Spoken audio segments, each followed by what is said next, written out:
Welcome to episode 31 of Ernie O'Malley's Journey, Republicans Losing the Struggle in the Irish Civil War in August 1922. So where is Ernie now? My father, General Ernie O'Malley, was in charge of the four courts, surrendered to the four courts, escaped right after the four courts, and we need to look at where he and the Republicans were at that time.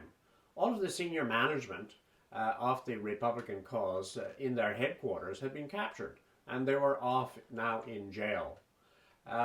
Two men who were, one who escaped, my father, and Liam Lynch were outside of that group. They were not experienced leaders in terms of an army, though they were in charge of a local division before.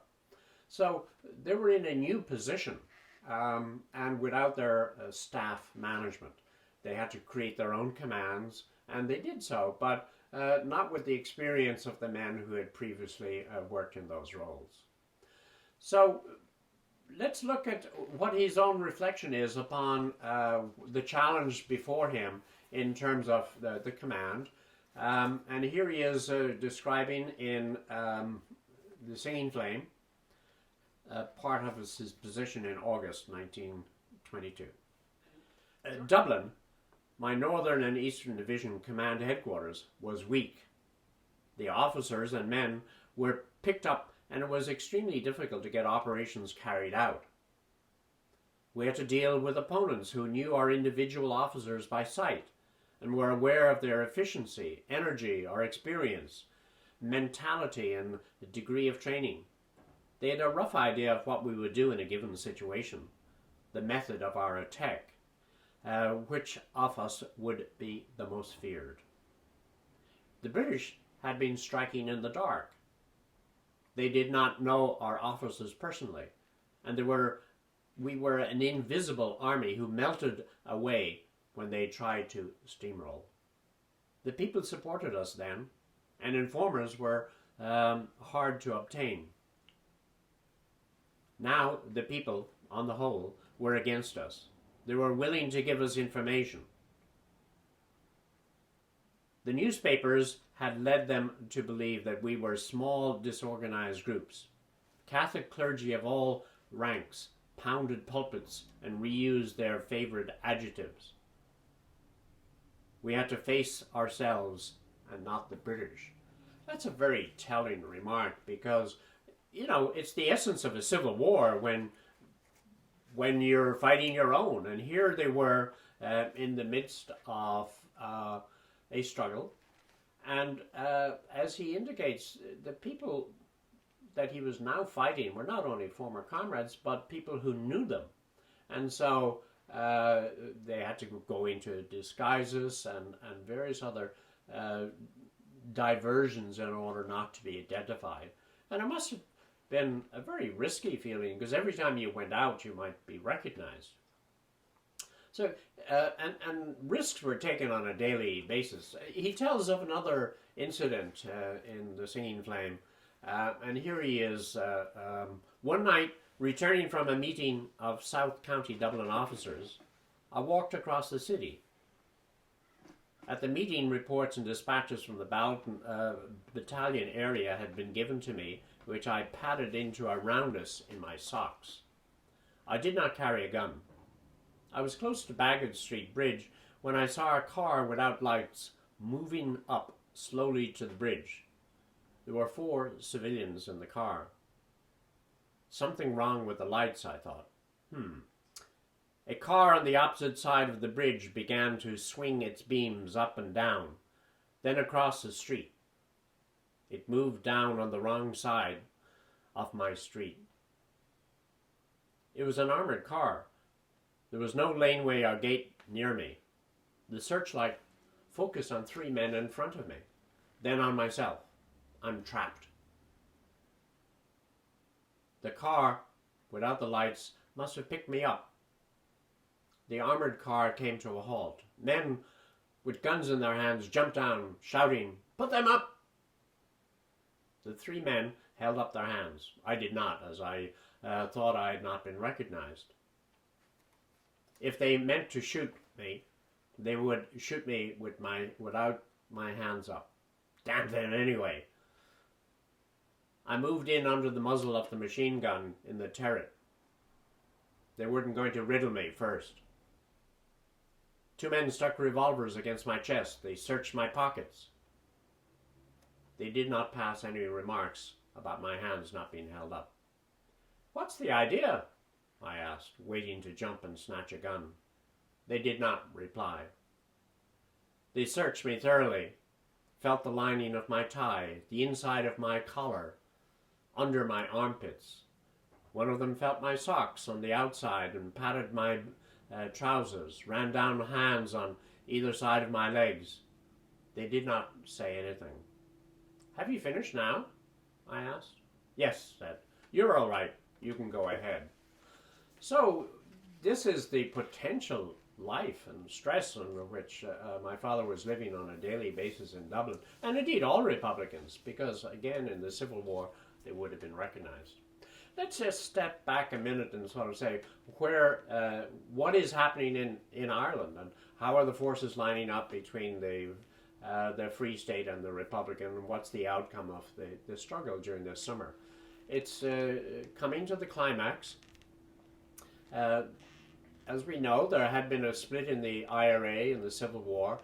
Most of the significant managers of the Civil War had gone with the General Headquarters staff on the pro-treaty side. In order to get new men into their army, the Free State put out a call in early July for 20,000 soldiers. That's an enormous amount of people. They already had a good part of Ireland under the control. That is major city areas such as Dublin and Athlone. And they eventually would take Galway and Sligo. These were areas where their local commanders were able to get hold of the keys to the local establishment from the British. They also had other areas, but they had to develop a plan to encircle the Republicans and bring victory for them. And that plan involved using of ships, using their men who could now be stationed in the barracks that they had taken over. So their army were paid soldiers, they were given arms and plenty of them, and they were able to leave their barracks in armored vehicles and go for a sortie to conquer another area. And that's what they did. Bit by bit, they took over not only Galway, but down in the southeast, in Waterford and Kilkenny and parts of Tipperary. And eventually what they did is they had ships sending forces, landing troops around in different places in Ireland, to Westport, then down in 2 places in Kerry and in Cork. And the soldiers landed and took over the cities and the areas, and then marched inward. There was also a struggle in Limerick. They had taken over Limerick. And right after the Limerick incident, there was the one sort of major battle of the Civil War, so to speak. Not a terribly significant one, but it went on for 3 weeks around the villages of Kilmallock and several others near there. The areas and different towns were conquered and reconquered and reconquered. Ultimately, as a result of superior artillery, of some poor management on the Republican side, the Republicans were defeated. And the result of that was they were going back to a guerrilla war campaign. On the Republican side, what was their strategy? Well, in the start of July, Republicans were in control of a significant portion of Ireland, but they didn't have organized barracks and organized artillery. Their men were not able to take advantage of how they started out. And Liam Lynch was not fully in control of all of these local areas. communications were very difficult. And again, starting in this time, these were people who had been recognized by locals and they could have been informed on. Anyway, by mid-July, what has happened is the Republicans started to lose ground in each of these counties and towns, and the pro-treaty people came in touch. Now, I'd like to raise one point which is occasionally is of interest to those who don't know, the role of De Valera in the Civil War. De Valera is quite often blamed for causing the Civil War, but in fact, that sort of belies what really happened, which is that a younger group of military men within the divided IRA, the IRA was started to divide in January, and people like Rory O'Connor and Liam Lynch and Ernie O'Malley and others helped that division, pushed that division. It was not a political decision, it was a military decision.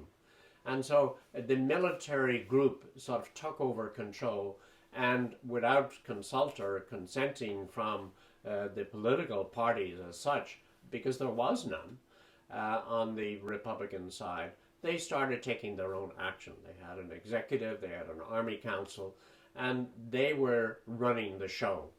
Now, as that army council had difficulty in maintaining, number one, the people on the council and replacing people, getting communications, the Republicans really started to lose ground significantly. There had been an effort by Frank Aiken to, he was going to join the Republicans, but in the meantime he was discussing with the pro-treaty people that if they removed the oath of allegiance to the king, he would accept the treaty for its other terms. That failed, and in August he finally came over and joined. So you can see that there were people who were standing on the side, waiting to see what would happen. By the end of August, we have seen that Kerry and Cork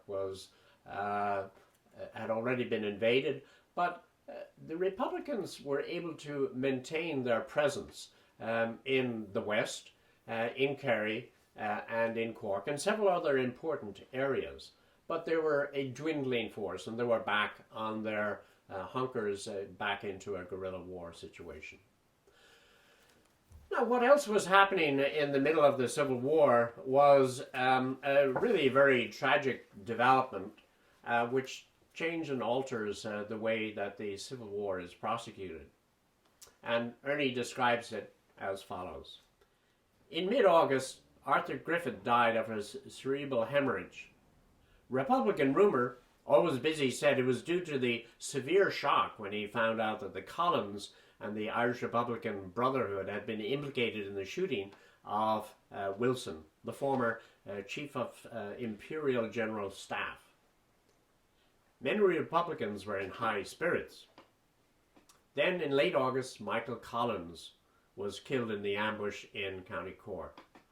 Those Free State people who had once glorified the ambush now spoke of it as a cowardly form of murder. The two men, more than any other responsible for the treaty, were dead. Religious ladies nodded their head in significance. Yes, it was a judgment of God. He was now on our side.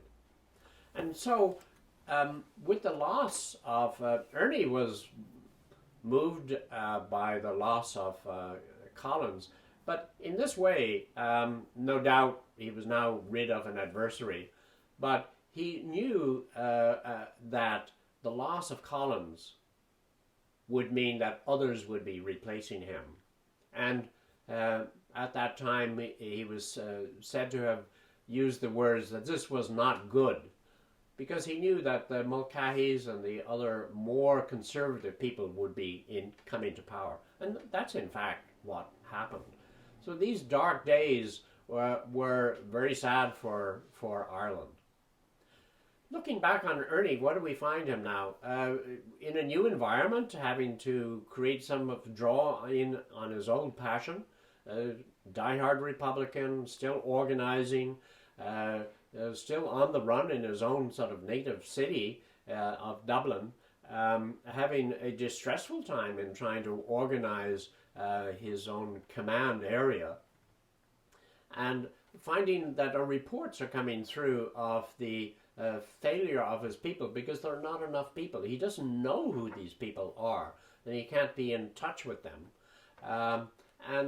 So we see that the Republican cause is failing, sadly, from his perspective. And all he can do is, he would love to try to join in the actual fighting.